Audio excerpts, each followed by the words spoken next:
with a faith-promoting story which President George Albert Smith tells on April 5, 1947.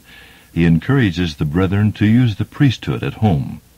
There isn't anything to lose, everything to gain by cleaving to that which the Lord has given to us. And then if I were to ask you tonight, how many of you have had personal evidences of the truth, of the power of God in this latter day, I'm satisfied there would be hundreds of hands go up in this audience. I'm thinking right now, I was in a hospital a few years ago when a woman, my wife and I, had been sent for because she was dying. She had no relatives in this country. When we got to the hospital, they'd wheeled her in another room. The nurse was there with orders to stand there and wait until she expired because she couldn't live. She was dying. She was apparently paralyzed from head to foot. She couldn't move her fingers. She couldn't open her eyes. She was dead as far as any physical demonstration was, except that she was still breathing. And the elders laid their hands upon that woman. And when the elder who was blessing her said to her, she should live to complete her mission upon the earth, and it wasn't done yet, the nurse who was standing there turned to my wife and said, "My goodness, does that man know that she's dying right this minute?" But she wasn't dying very long. She quit dying.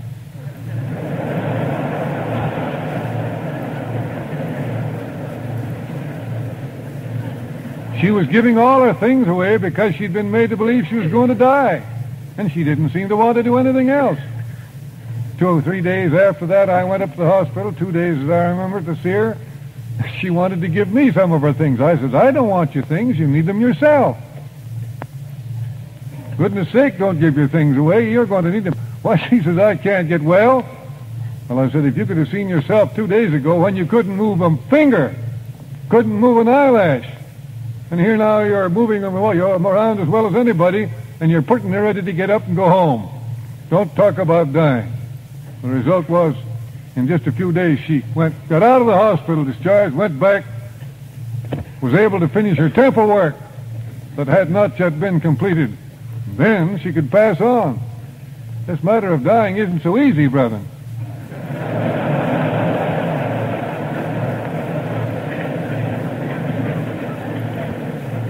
When the Lord gets ready to have us go, there isn't anything that I know of that can stop us.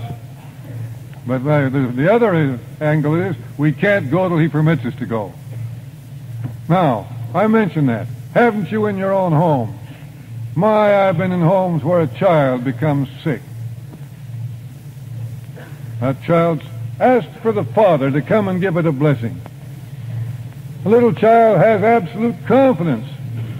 The doctor's been there and he hasn't been able to make the child well, but the little child believes in the administration of the priesthood, and the father holds the priesthood.